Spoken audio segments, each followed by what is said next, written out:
नमस्कार, आप तमाम दर्शकों का स्वागत है। मैं हूं आपके साथ प्रकाश झा और आप इस वक्त देख रहे हैं city news Muzaffarpur.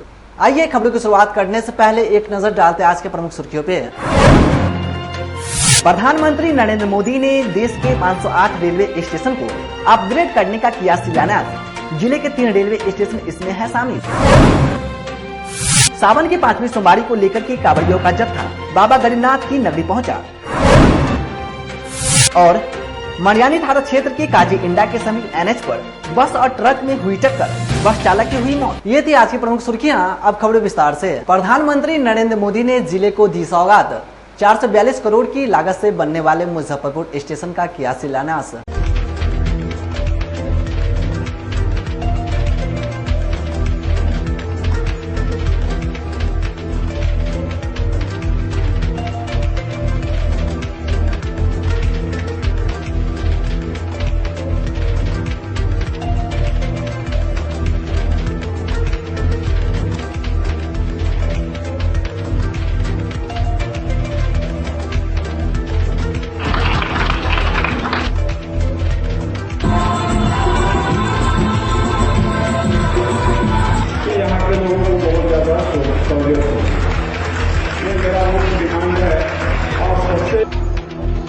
Amrit Bharat station योजना के अंतर्गत पूरे भारत में 508 रेलवे स्टेशनों के पूर्ण विकास को लेकर प्रधानमंत्री नरेंद्र मोदी ने आज वीडियो कॉन्फ्रेंसिंग के जरिए उसका शिलान्यास किया। मैं बता दूं कि मुजफ्फरपुर जिले के 3 स्टेशन इसमें शामिल हैं, मुजफ्फरपुर, रामदयालु और ढोली।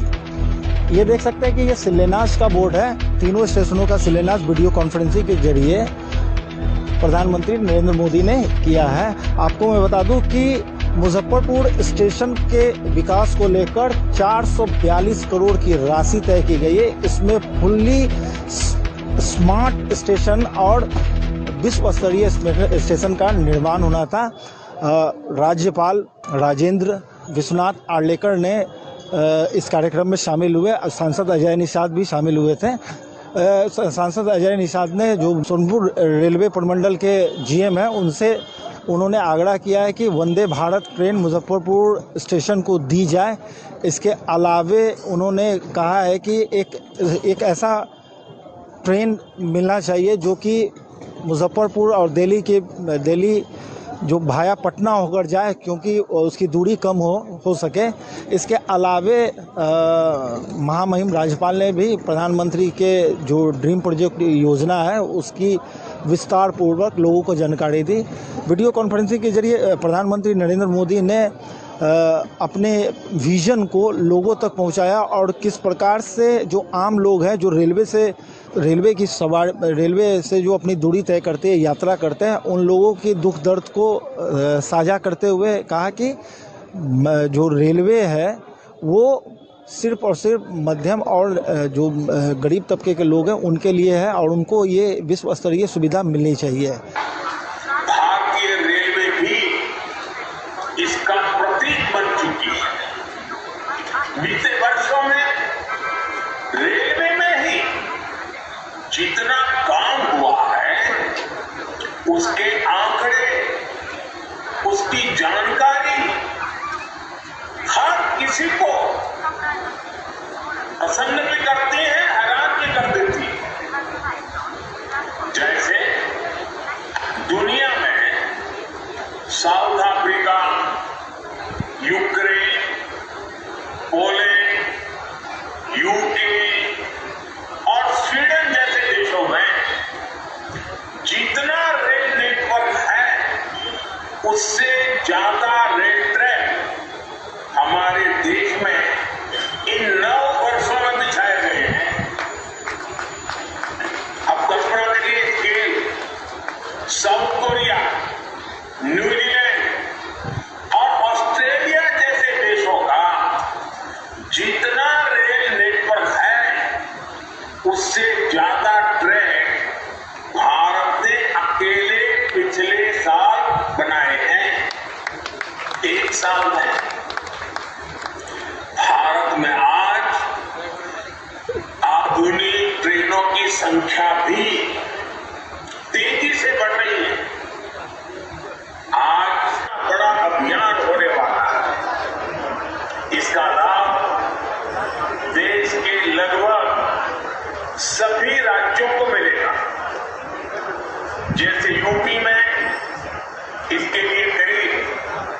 4,500 करोड़ रुपए के खर्च से 55 अमृत स्टेशन को विकसित किया गया है।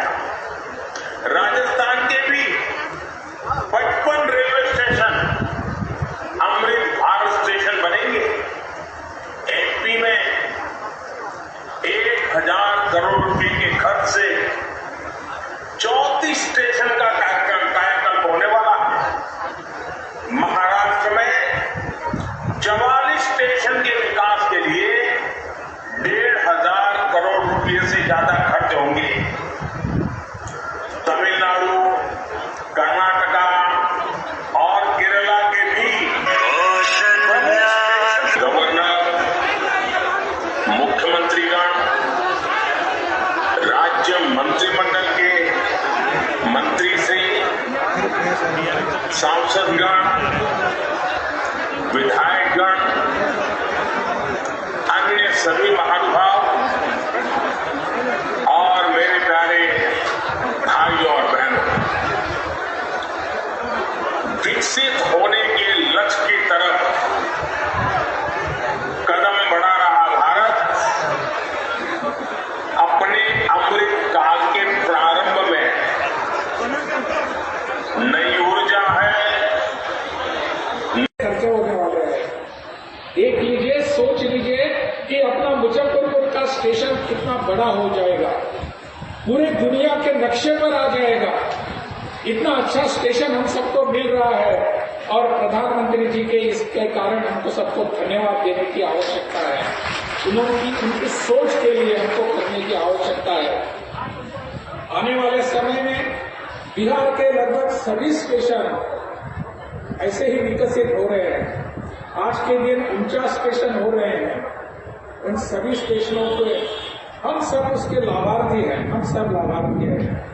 प्रधानमंत्री जी ने सोचा नहीं है कि किसको लाभ मिलना चाहिए और इसको नहीं मिलना चाहिए। वो तो अपने पूरे देश के विकास की सोच रखते हैं अपने सामने। इसलिए आप सब इसके लाभार्थी हैं। मुझे विश्वास है कि जैसे कि यहाँ वंदे भारत ट्रेन यहाँ शुरू हो गई, वैसे और एक वंदे भारत पटना से हावड़ा तक शुरू होने वाली है। इन सबका लाभ हम सबको मिल रहा है। इसका हम प्रधानमंत्री जी के लिए धन्यवाद करना चाहते हैं आप सबकी ओर से। और मुझे लगता है आने वाले समय में हमको इस दिशा में जाने की आवश्यकता है। जो विकसित भारत का सपना है वो पूरा करने के लिए प्रधानमंत्री जी को उनके सभी कार्यक्रमों में हमको सहयोग देने की जरूरत है। हम साथ उनके साथ रहेंगे, यही सोचकर हम यहाँ आए हैं। मुझे लगता है आने वाला समय जो है उनको उनके हाथ दृढ़ करने के लिए, मजबूत करने के लिए हम सबको उनके साथ रहने की आवश्यकता है। प्रधानमंत्री जी का इस विकसनशील कार्यक्रम के लिए पुनः एक बार मैं धन्यवाद देता हूं और आप सबका अभिनंदन करता हूं। भारत माता की जय। ये स्टेशन उपलब्ध रेलवे का भी दायित्व है कि जो इनके आय के जो स्रोत हैं उस पर विशेष ध्यान दें। जब से ये कार्यक्रम की घोषणा हुई है लगातार मुझे नए नए सुझाव आ रहे हैं कि मुजफ्फरपुर का विकास में क्या क्या अहम जो यहाँ का लोग का डिमांड है वो क्या क्या है। तो सबसे बड़ा डिमांड एक है कि बिहार में पटना में वंदे भारत ट्रेन का शुरुआत हो चुका है। 108 का हुई लेकिन मुजफ्फरपुर को 3 मौका आदरणीय प्रधानमंत्री ने दिया है।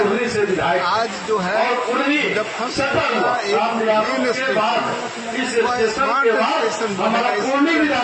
प्रधानमंत्री और रामदयालु जो स्टेशन है वह बिहार के प्रधानमंत्री की अध्यक्ष रामदयालु और आते हैं। जिस तरह से राजेंद्र प्रसाद जी का राजेंद्र टर्मिनल में है, बिहार में भी मुजफ्फरपुर में रामदयालु टर्मिनल यहाँ से गाड़ियाँ खुलेगी और मुजफ्फरपुर वासियों को यहाँ से भी सफर कर इतना ही नहीं, धोरी में भी और आइए मुजफ्फरपुर के आज सौभाग्य मुजफ्फरपुर की जनता अपने प्रधानमंत्री के तीनों शिलान्यास के लिए कोटि बधाई दे रहा है, कोटि कोटि बधाई दे रहा है कि मुजफ्फरपुर को उन्होंने इतना उनके ध्यान में यह जिला उत्तर बिहार की सर्वोपरि राजधानी के रूप में विकसित हुआ, इसकी योजना से शिलान्यास हो रहा है।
अपने सहयोगी विकास के साथ प्रदीप कुमार केसरी, सिटी न्यूज, मुजफ्फरपुर। सावन की 5वीं सोमवारी को लेकर के कांवड़ियों का जत्था बाबा गरीबनाथ की नगरी पहुंचा।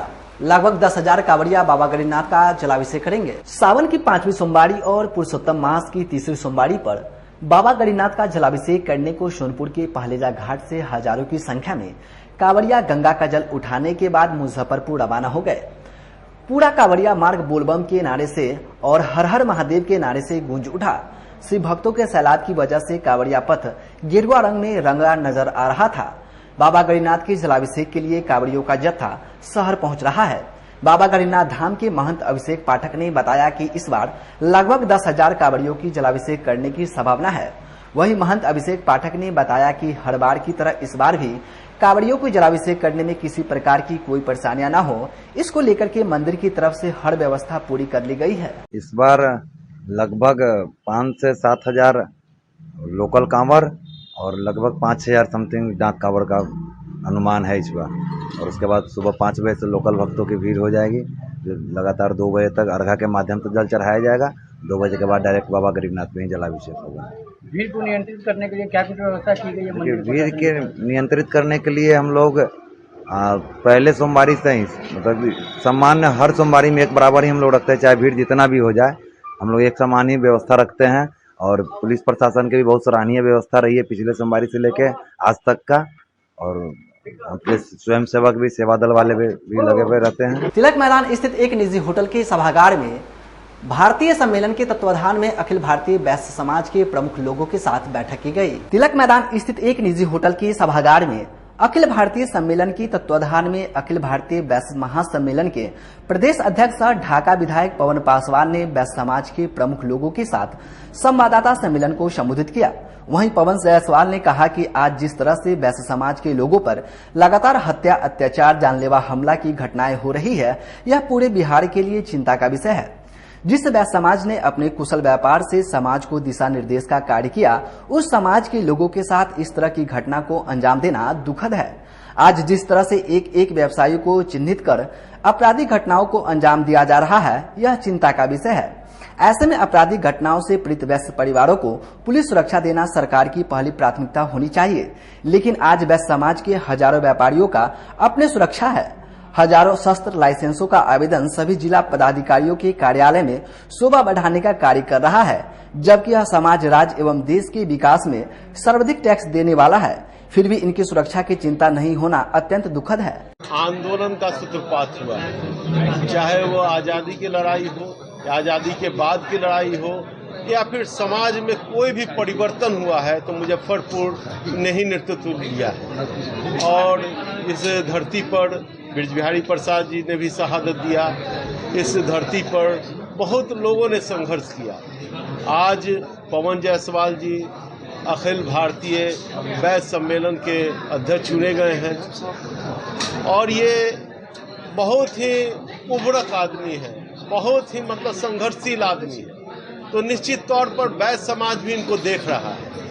आज रामा देवी का भी संघर्ष रहा है पूरे वैश्य समाज में। आज पुनः की अघोषित राजधानी है मुजफ्फरपुर। और मुजफ्फरपुर में सबसे ज़्यादा आपराधिक घटनाएं घटी है। पूरे राज्य में बैस समाज के लोगों पर जिस प्रकार अत्याचार बढ़ा है, जिस पर रंगदारी लूटपाट की घटनाएं बढ़ी है, हम लोगों ने बैस समाज से निर्णय किया है कि मुजफ्फरपुर में एक बृहद एक दिवसीय धरना बैस समाज के जितनी घटनाएं घटी है इस तिरहुत प्रमंडल में बैस समाज के लोगों पर, व्यवसायिकों पर, उसको संकलित करके और एक दिवसीय हजारों की संख्या में हम लोग धरना तिरहुत प्रमंडल पर करेंगे, ताकि जो लोग ये मान कर चले हैं कि जितना भी बैस के साथ अत्याचार होता जाए। आज अखिल भारतीय बैस महासम्मेलन द्वारा आयोजित तिरहुत प्रमंडल का एक दिवसीय बैठक है। आजकल आए दिन यह बैठक अपने समाज को मजबूती प्रदान करने के लिए किया गया है। आए दिन वैश्य समाज पर लूट हत्या हो रहा है और सरकार निरंकुश है। इसके लिए हम लोग यहाँ अपने समाज के लोगों को एकत्रित करके अपने वैश्य महासम्मेलन के एक निजी होटल के सभागार में बिहार गुरु के तत्वाधान में बाबा गरीबनाथ महोत्सव का आयोजन किया गया। मिठनपुरा स्थित एक निजी होटल के सभागार में शनिवार को बिहार गुरु के तत्वाधान में बाबा गरीबनाथ महोत्सव का आयोजन किया गया। कार्यक्रम का शुरुआत दीप प्रज्वलित करके किया गया। समारोह में सांस्कृतिक कार्यक्रम, भजन व झांकियों की प्रस्तुति की गई, जिसका शिव भक्तों ने खूब आनंद उठाया। इस मौके पर बाबा गरीबनाथ के सम्मान 2023 से 11 लोगों को सम्मानित किया गया। वह आयोजक समिति के अध्यक्ष अविनाश तिरंगा ने बताया कि सावन में बाबा गरीबनाथ की विशेष पूजा अर्चना की जाती है। शिव जी हमें तीनों लोकों और तीनों कालों का ज्ञान प्रदान कराते हैं। इस कार्यक्रम के प्रमुख अतिथि सांसद अजय निषाद, उप मेयर डॉक्टर मोनालिसा, पूर्व नगर विकास मंत्री सुरेश शर्मा, एसडीओ पूर्वी ज्ञान प्रकाश, भगवान लाल सहनी, बॉलीवुड के सुपरस्टार फूल सिंह उपस्थित हैं। यह पवित्र सावन मास शिव को समर्पित है और शिव तरलता, हरियाली, जीवन, प्रेम और कल्याण का नाम है। बिहार का सबसे बड़ा जागृत शिव धाम बाबा गरीबनाथ में लाखों कांवड़िए पवित्र गंगा जल लेकर आते हैं और जलाभिषेक करते हैं। आज बाबा गरीबनाथ महोत्सव का आयोजन किया गया है और इस आयोजन में भक्तिप्रद गीतों की प्रस्तुति के साथ ही साथ उन समाज के व्यक्तित्वों का सम्मान किया गया है, गरीबनाथ सम्मान से सम्मानित किया गया है, जिनका योगदान भक्ति के लिए भी, समाज के लिए भी, संस्कृति के लिए भी, मूल्य और मनुष्यता के लिए भी है। ऐसे लोगों का सम्मान किया गया है। सोनू सिंह और अविनाश तिरंगा, बिहार गुरु और यादव की ओर से यह इवेंट आयोजित हुआ है, जिसमें शहर के हर क्षेत्र के गणमान्य की उपस्थिति हुई है। विशेष रूप से आज जो महत्वपूर्ण उपस्थिति है वह सिने कलाकार गायक फूल सिंह की उपस्थिति है, जिन्होंने अविस्मरणीय विद्यापति का चरित्र अभिनीत किया है।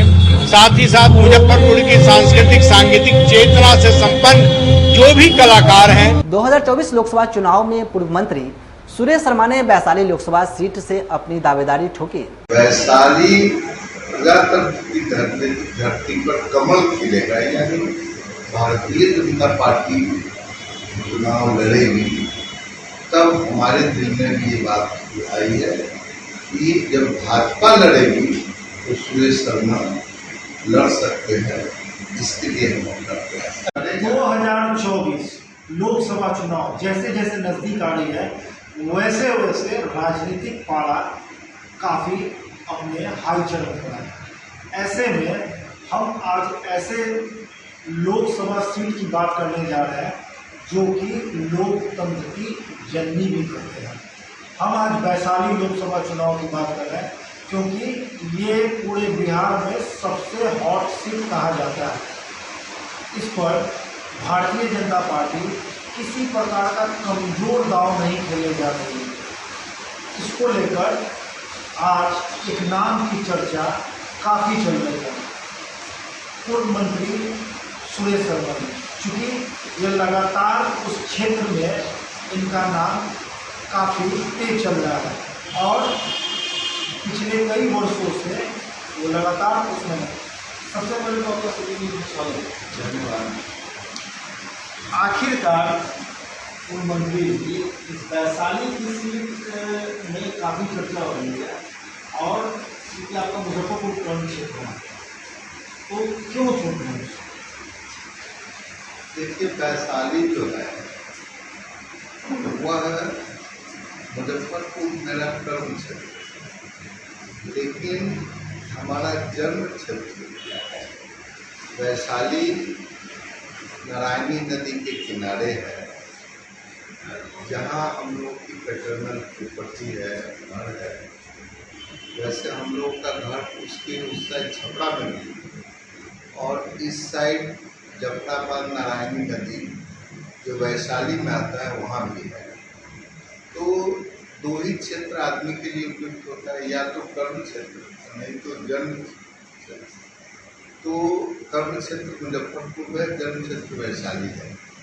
इसलिए वैशाली से हम लोग चुनाव 1994 में जब भाजपा का जन्म उस क्षेत्र में होना था, उस समय हमको वैशाली सीट से भारतीय जनता पार्टी चुनाव लड़ने के लिए प्रोत्साहित की थी और मुझे लड़ना पड़ा था, जबकि हम चाहते नहीं थे, मेरी कोई तैयारी वहाँ नहीं।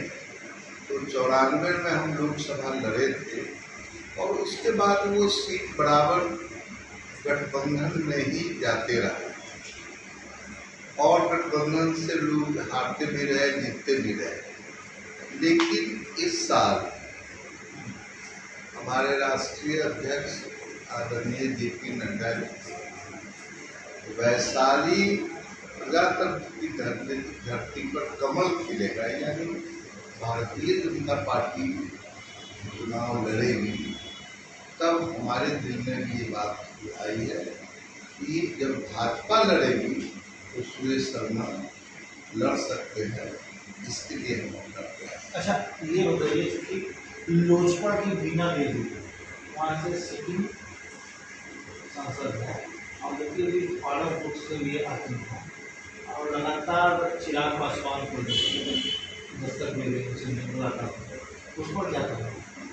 देखिए, बीना जी ये लोग जो है, इनको कोई पार्टी से लगाव नहीं रहता है, जहाँ टिकट मिलेगा वहीं से लड़ सकते हैं। कभी जदयू से भी लड़ी हैं, कभी भाजपा से भी लड़ी हैं, कभी रामविलास जी की भी पार्टी से ये अभी बात यह है कि वह सीट भाजपा लड़नी चाह रही है, वह गठबंधन को वो सीट भाजपा इस बार देने के मूड में नहीं है, इसलिए हम लोग वहाँ से चुनाव लड़ेंगे। इसमें बीना देवी या किसी दूसरे पार्टी गठबंधन का जब प्रश्न वहाँ से होगा, तब तक कोई कैंडिडेट दूसरा सोचा जाता। भाजपा लड़ेगी, इसलिए भाजपा के लोग प्रयास कर रहे हैं कि भाई टिकट हम लोगों को मिले, भाजपा को मिले। वैशाली से चुनाव लड़ने की इच्छा क्यों जाती है? देखिए, एक तो जन्मभूमि है, वैशाली का विकास महावीर की जन्मस्थली और बुद्ध की कर्मस्थली। श्री राम जब लक्ष्मण जब जनकपुर जा रहे थे स्वयंवर में, उसका भी प्रमाणित रामायण से है कि वहाँ पर वो रुके थे वैशाली। इतना ऐतिहासिक जगह है जो पूरा विश्व का पर्यटन स्थल बढ़ करके उसका बहुत बड़ा विकास हो सकता है। वह विकास आज तक वैशाली उसकी इंतजार करते रह रहा है। पूरे दूसरे इस स्टेट पे दूसरे जगह का विकास हुआ है, लेकिन वैशाली का विकास बहुत आंशिक है, और वैशाली इस बात का चाह रहा है, वैशाली के लोग पूरा गणतंत्र कि वैशाली बुद्ध की कर्मस्थली, तो पूरा विश्व के बुद्धिस्ट जो है, जैनिस्ट जो है, वो आएंगे। बड़ा धर्मस्थल है, बहुत बड़ा व्यापार का स्थल बन सकता है, बहुत बड़ा पर्यटन स्थल बन सकता है। इसकी कमी होने जो हुई है, हम लोग चाहते हैं कि अगर हम लोग वैशाली भाजपा लड़ेगी, हम लोग लड़ेंगे, तो उसका विकास इन विषयों से जुड़ा होगा। ये थे पूर्व मंत्री सुरेश शर्मा जी। इनका दावा है कि इस बार किसी भी हाल में 2024 के लोकसभा चुनाव में वैशाली में कमल अपने सिंबल पर चुनाव जरूर लड़ेगी। अगर पार्टी इन्हें मौका देती है तो वैशाली का चौमुखी विकास इनका सपना है और इसे हर हाल में ये पूरा करेंगे। अपने सहयोगी विकास के साथ प्रदीप कुमार केसरी, सिटी न्यूज मुजफ्फरपुर। अब समय चलता है एक छोटे से ब्रेक का। आप बने रहें और देखते रहें सिटी न्यूज मुजफ्फरपुर। आपके 7 और 2 वर्षों के प्यार ने यूए एसोसिएट नीलकमल एक्सक्लूसिव शोरूम को मुजफ्फरपुर में एक अलग पहचान दिला दी है और उत्तर बिहार का पहला नीलकमल एक्सक्लूसिव शोरूम जो अब Narayanpur opposite Vaishali management college की जगह क्लब रोड मिठनपुरा चौक के समीप यूए एसोसिएट का एकमात्र भव्य शोरूम अब नए रूप में खुल गया है, जहां आपको घर और ऑफिस फर्नीचर और मैट्रेस की विस्तृत रेंज ग्राहकों के लिए भी 50% तक की विशेष छूट के साथ दी जा रही है और साथ ही साथ 0% पर फाइनेंस की सुविधा के साथ अपने घर ले जा सकते हैं। जैसे sofa, designing table, wardrobe, matrix, दीवान, पलंग के साथ सभी प्रकार के फर्नीचर पर विशेष रूप की छूट दी जा रही है। 2 वर्षों का साथ निभाने के लिए यूए एसोसिएट नीलकमल एक्सक्लूसिव शोरूम आपका तहे दिल से धन्यवाद करता है और एक बार हमारे यहाँ अवश्य पधारें। इस विशेष छूट का लाभ जरूर उठाएं। यूए एसोसिएट नीलकमल का फर्नीचर शोरूम नारायणपुर से हट करके मिठनपुरा चौक के समीप क्लब रोड में हम लोगों ने अभी स्थापित किया है, जहां आपको होम फर्नीचर के, ऑफिस फर्नीचर के विस्तृत रेंज देखने को भव्य रूप से मिलेंगे और हमारे पास मैट्रेस की भी एक बहुत अच्छी रेंज उपलब्ध है और साथ ही साथ हमारा लगन का भी काफी भारी डिस्काउंट ऑफर चल रहा है, जिसमें 40% तक की छूट दी जा रही है और साथ में हमारे यहाँ फाइनेंस की भी सुविधा है, जिसमें आप बजाज से, HDFC से 0 डाउन पेमेंट पर भी सारी चीजें ले जा सकते हैं। तो आप लोगों से निवेदन है कि एक बार आकर के हमें सेवा का मौका दें। अपने सपनों की आशिया को दे एक नई पहचान माँ भवानी डेकोर प्राइवेट लिमिटेड के साथ, जो है ऑथराइज्ड डिस्ट्रीब्यूटर ऑफ कजारिया। देश की मिट्टी से बनी टाइल से देश को बनाते और जहां मिलती है सभी प्रकार के Indian and imported granite, marble, sanitary एवं कोटा स्टोन का अनोखा एवं आकर्षक संग्रह। माँ भवानी डेकोर प्राइवेट लिमिटेड मतलब a complete floor solutions. New 0 mile Dadar road Muzaffarpur. Call 9934753111। Break के बाद आप तमाम दर्शकों का फिर से स्वागत है। अब रुक करते अन्य खबरों की ओर। मनियारी थाना क्षेत्र के काजी इंडा के पास एक बस और ट्रक में हुई जोरदार टक्कर, जिसमें एक व्यक्ति की मौके पर मौत हो गई और अन्य यात्री घायल हो गए। जिले में बस और ट्रक की आमने सामने की टक्कर हो गई। इस सड़क हादसे में एक की मौत हो गई जबकि कई लोग घायल हो गए। बता दें कि यात्रियों से भरी बस और ट्रक की सीधी टक्कर हुई है। इस घटना से मौके पर अफरा तफरी का माहौल बन गया। जिले के मनियारी थाना क्षेत्र के काजी इंडा चौक की यह घटना है। इस हादसे के बाद चीख पुकार मच गई। मुजफ्फरपुर समस्तीपुर मुख्य मार्ग NH 28 पर यह घटना हुई है। सड़क हादसे की सूचना मिलते ही पुलिस मौके पर पहुंच गई। पुलिस ने राहगीरों के साथ मिलकर सभी यात्रियों को बस से बाहर निकाला। इस हादसे में बस चालक की मौत हो गई जबकि बस बुरी तरीके से क्षतिग्रस्त हो गया। हादसे के बाद चालक का शव बस में फंस गया था। कई यात्री इस हादसे में घायल हो गए। इनकी स्थिति गंभीर बनी हुई है जबकि जख्मी लोगों को इलाज के लिए अस्पताल में भर्ती कराया गया है। यहाँ इनका इलाज जारी है। दूसरी ओर पुलिस इस मामले में आगे की कार्रवाई में जुटी है। मालूम हो रहा है कि बस और ट्रक की यह टक्कर इतनी जबरदस्त थी कि दोनों वाहन बुरी तरीके से क्षतिग्रस्त हो गए। क्या है मॉर्निंग 4:15 के आसपास मैसेज मिला 112 के माध्यम से, तो थाना से हम लोग क्लोज की स्टाफ की जरूरत हुई। पूरे स्टाफ तो मिलकर। कितने लोग घायल है और कितने लोगों की मौत है? घायल तो हाँ 1 दर्जन लगभग। एक बस ड्राइवर की मौत की बात भी सामने आ रही है। तो जाने के क्रम में हुआ होगा अंधेरा। घटना कहाँ पर हुई है? घटना काजी इंडा के पास है सर। काजी इंडा के पास। जी। क्या हुआ परिचय आपका? लेस नायक खलदर। चौकीदार दफादार के द्वारा अपनी मांगों को लेकर के गायघाट थाना पर प्रदर्शन किया गया। बीते 1 अगस्त से लेकर के 6 अगस्त तक चौकीदार दफादार के द्वारा काला बिल्ला लगातार अपनी मांगों को लेकर के विरोध जताया जा रहा था। इसी कड़ी में बेनीबाद और गायघाट थाने पर भी काला बिल्ला बांधकर ड्यूटी करने पहुंचे दफादार चौकीदार जहां स्वेच्छा सेवानिवृत्त आश्रितों की बहाली पर रोक लगाए जाने के बाद चौकीदार संघ ने सरकार के खिलाफ आक्रोश देखने को मिल रहा है। बता दें कि पटना हाईकोर्ट के द्वारा बीते फरवरी 2023 में स्वेच्छा सेवानिवृत्त चौकीदार की आश्रितों को बहाली पर रोक लगा दी, जिसके बाद बिहार चौकीदार दफादार संघ में भारी नाराजगी है। चौकीदारों ने बताया कि बीते 1 अगस्त से सभी चौकीदार काला बिल्ला बांधकर ड्यूटी कर रहे हैं। कहा कि अगर हमारी मांगे पूरी नहीं होती है तो जिला मुख्यालय पटना तक अनिश्चितकालीन प्रदर्शन करेंगे। हमारी मांगे तो कई है, लेकिन आज मुख्य मांग को लेकर हम लोग का काला बिल्ला लगाकर प्रदर्शन कर रहे हैं।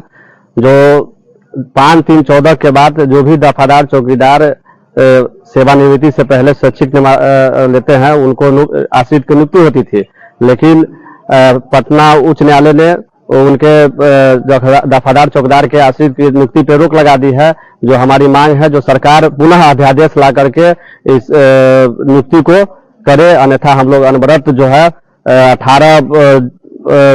18 अगस्त को प्रत्येक जिला मुख्यालय पर और 1 सितंबर को प्रमंडलीय पर और 17 सितंबर से अनिश्चितकालीन आमरण अनशन पर रहेंगे। काला बिल्ला हम लोग सरकार को विरोध जताने के लिए लगाए हैं। हम लोगों की जो स्वेच्छा से सेवानिवृत्ति की बहाली हो रही थी 2014 में लागू नीतीश बाबू किए, उसके बाद ये हाईकोर्ट पटना हाईकोर्ट उच्च न्यायालय से हम लोगों को 25/2/23 को रद्द कर दिया गया है। अतः सरकार से हम लोगों की मांग है कि पुनः अध्यादेश ला करके इसको पुनः बहाली किया जाए। भूमिहार महिला समाज की ओर से एक निजी होटल के सभागार में सावन मिलन समारोह का आयोजन किया गया। भूमिहार महिला समाज की ओर से रविवार को एक निजी होटल के सभागार में सावन मिलन समारोह का आयोजन किया गया। इस अवसर पर महिलाओं ने हरी चूड़ी हरी साड़ी पहने हुए एक दूसरे को सावन की बधाई दी। इस दौरान रिमझिम बरसे सावन कार्यक्रम के तहत महिलाओं ने सांस्कृतिक कार्यक्रम का आयोजन किया, वहीं सावन के गाने पर जमकर ठुमके लगाए। कार्यक्रम के अंत में सांस्कृतिक कार्यक्रम में अच्छी प्रस्तुति देने वाले महिलाओं को गिफ्ट देकर के सम्मानित किया गया।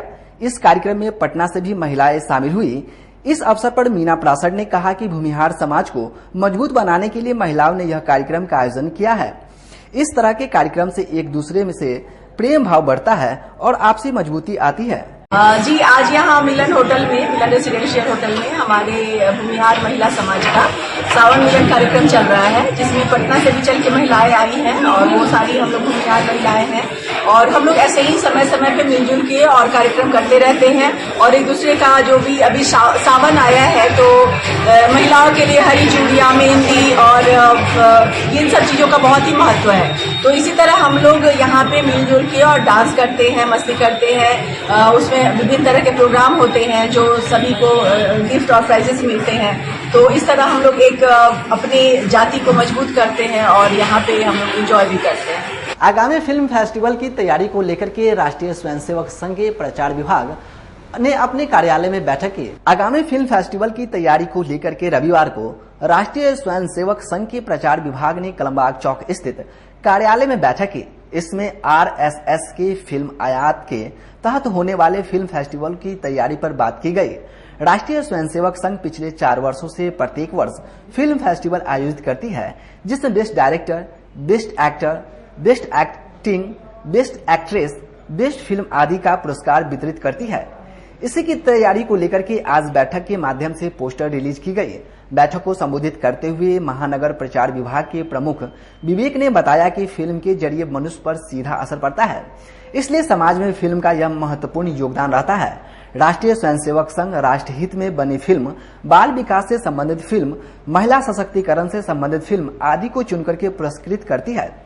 अगला फिल्म फेस्टिवल वर्ष 2023 में आयोजित होगा, जिसकी तैयारी को लेकर के हम लोग अभी से ही जुट गए हैं। 1 अगस्त को प्रचार विभाग राष्ट्रीय स्वयंसेवक संघ ने ये एक प्रेस वार्ता रखी है। इसमें विषय है कि हर साल की भांति संघ फेस्टिवल करता है, फिल्म फेस्टिवल। संघ के प्रचार विभाग के 9 आयाम में से एक प्रमुख आयाम है फिल्म आयाम। उस फिल्म आयाम के अंतर्गत विगत 4 वर्षों से संघ फिल्म फेस्टिवल करते आ रहा है। 5वां फिल्म फेस्टिवल आगामी 2024 में फरवरी में 23 से 25 के बीच में है। उसी के जो पोस्टर है उसकी रिलीज के लिए ये बैठक रखी गई है।